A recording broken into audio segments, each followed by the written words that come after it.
buenos días a todos. Me llamo Laura y soy del Bachillerato de Investigación y Excelencia. Voy a presentaros mi proyecto de investigación que se titula La mitología clásica en la ciudad de León. Y con este título lo que queremos hacer es resumir el propósito fundamental del presente proyecto, que no es otro que realizar un recorrido por las diferentes manifestaciones de la mitología clásica grecolatina por la ciudad de León, pero no tiene un carácter exhaustivo porque, bueno, por la imposibilidad que ello supone.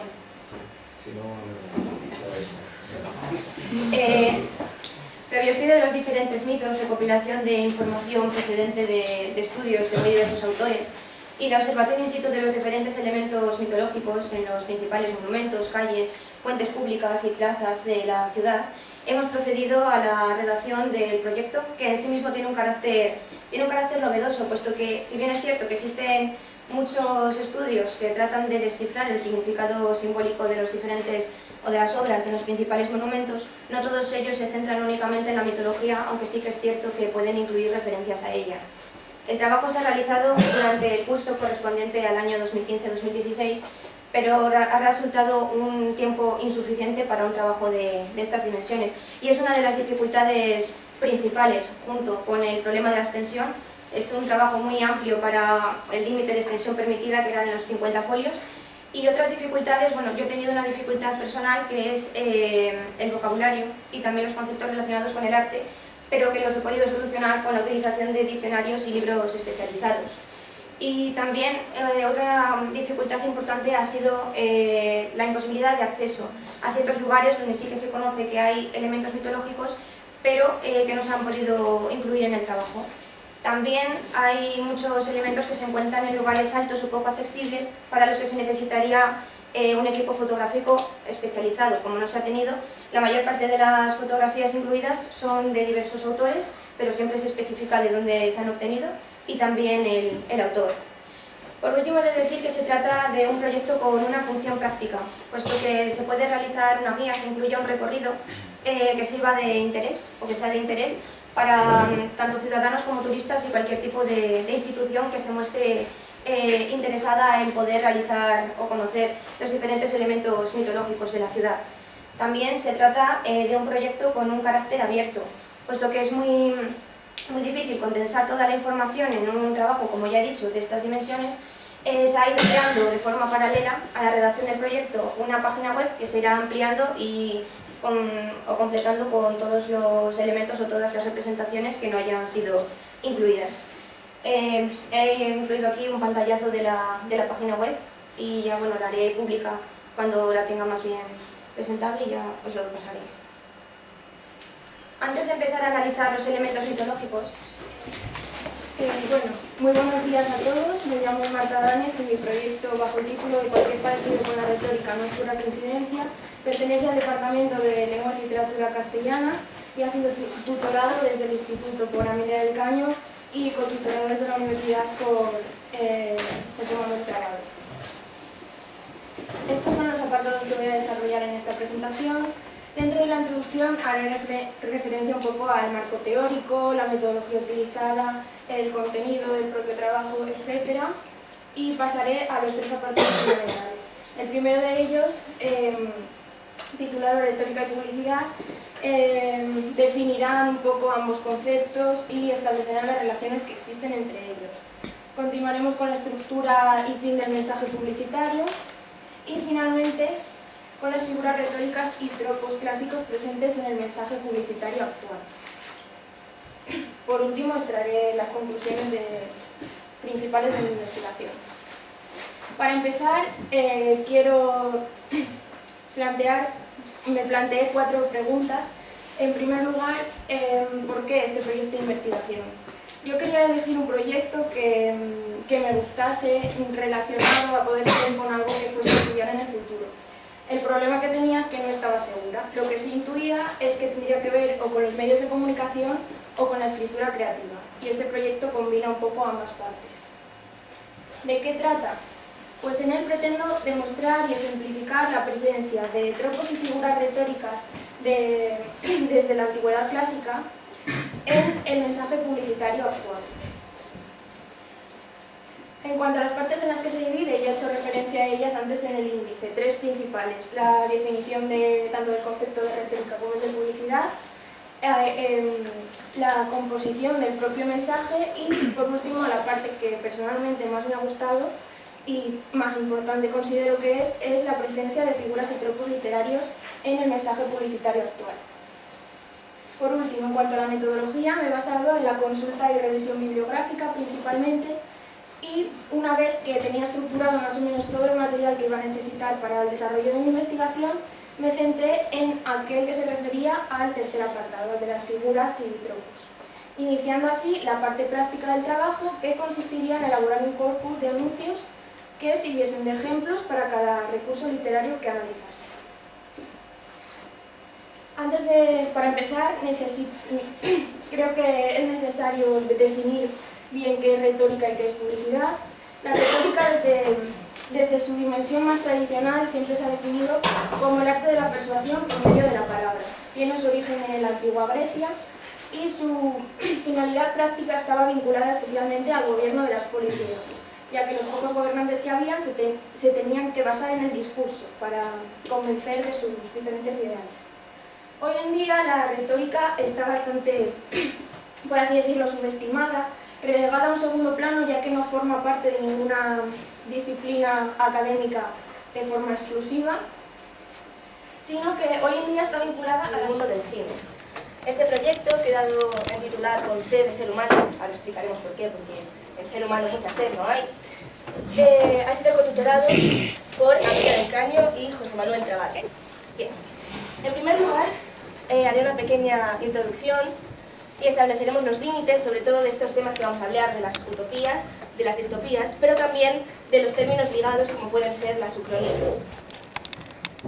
Además, también me gustaría hacer una breve referencia al cine, por tema de tiempo no podemos tampoco extendernos demasiado, como un mundo, pero también como creador de mundos, como el que nos posibilita este paso a la ciencia ficción, este cruce espaciotemporal hacia otras posibilidades que no se encuentran en nuestra realidad. Luego, también la clasificación, tanto de las utopías, que trataré también más tangencialmente, como de las distopías, donde sí me he querido detener por la importancia de la visualización del corpus de películas distópicas que ha tenido el proyecto. Bueno, luego, por último, la historia de los miedos del siglo XX y de Cántaros Cibos. Estos se entrelazan. En cierta medida, ahora explicaré los objetivos del proyecto, estaba el estudio del ser humano, su propia esencia, sus utopías y distopías propias del ser, y para ello tiene diferentes influencias que observamos pues, a lo largo del siglo, es decir, cronológicamente, pero también en cuestiones filosóficas, como se pueden plantear en el segundo apartado de Cántaros Cibos. Las conclusiones y, por último, unos anexos en los que analizamos más explícitamente películas como La Naranja Mecánica o Matrix. Bien, en la introducción, inicialmente, veíamos el nombre, con C de ser humano. ¿Por qué con C de ser humano? Bien, yo concebí el ser humano como el ecce homo, no tanto como sufridor, sino que, bueno, me interesaban las dos Cs, obviamente, y sobre todo como poseedor intrínseco del cosmos y del caos, paralelamente, que dan lugar a las utopías y las distopías. Además, también al ser el cine nuestro tablero de juego, nuestra herramienta principal para estudiarlo, pues me pareció interesante con C de ser humano. Bien, en cuanto al qué, básicamente el trabajo ya lo he explicado con esta diapositiva anterior, y en cuanto al cómo, mi metodología se basó principalmente en la visualización de un corpus previamente establecido y en el análisis, en la elaboración de una serie de fichas en esas películas, en la reflexión y en las conclusiones. En el cuando, principalmente, este corpus quedó acotado al siglo XX porque me pareció que, bueno, la primera película que analizamos de Fritz Lang, Metrópolis, es de 1927, entonces miedo a lo desconocido y también el miedo a uno mismo. Aquí precisamente expreso este último, el miedo a uno mismo en el sentido figurado, a lo que somos capaces de hacer, pero no nuestra buena parte, sino nuestra parte mala, por así decirlo, ¿no? En el caso, es en términos individuales. En términos a nivel de civilización global, me interesó mucho observar esto en comparación a las máquinas. Y es que descubrí que realmente las máquinas eran nuestro alter ego. O sea, que la civilización está por un lado y que las máquinas son la otra cara de nuestra moneda. Para ello me pareció muy importante, me pareció muy acertada la división que hacía Kant del hombre, y en general las teorías kantianas sobre las disposiciones humanas, para explicar cómo realmente si concebimos el hombre en estos parámetros, la máquina se adopta y se adecua perfectamente a ser lo otro, es decir, lo que no es el hombre. Bien, el hombre concebido por Kant concebía al hombre como un compuesto de fenómeno y no humano. Más allá de la terminología, tendríamos que simplemente el fenómeno es aquello que conocemos del hombre y el noumeno aquello que no conocemos. Es decir, el fenómeno son las leyes biológicas, físicas y químicas que nos rigen, y el noumeno correspondería a la moral, la libertad. Buenos días, yo me llamo Alba y voy a hablaros de la relación que existe entre la comida y los sentimientos.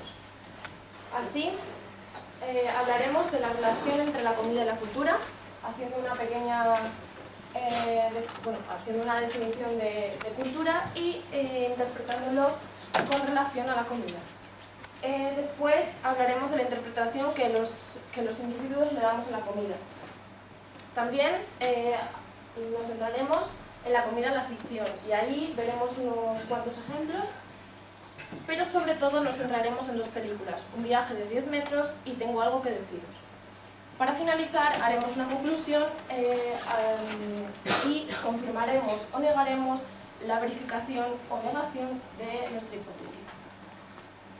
Así, para Kerr, en su libro La interpretación de las culturas, de 2003, la cultura es un sistema de concepciones expresadas en formas simbólicas por medio de las cuales la gente se comunica, perpetúa desarrolla su conocimiento sobre las actitudes hacia la vida. Así podemos entender que la comida es una parte de la cultura, ya que nosotros desarrollamos nuestros conocimientos para cumplir esa función fisiológica a la que denominamos alimentación. En cuanto a las relaciones que existen entre comida y cultura, vemos reflejados en varios ejemplos estas relaciones. Así vemos festividades como Carnaval, Navidad o Semana Santa, en las cuales tenemos unos alimentos determinados para esos momentos y nos sirven como festejo de estas festividades.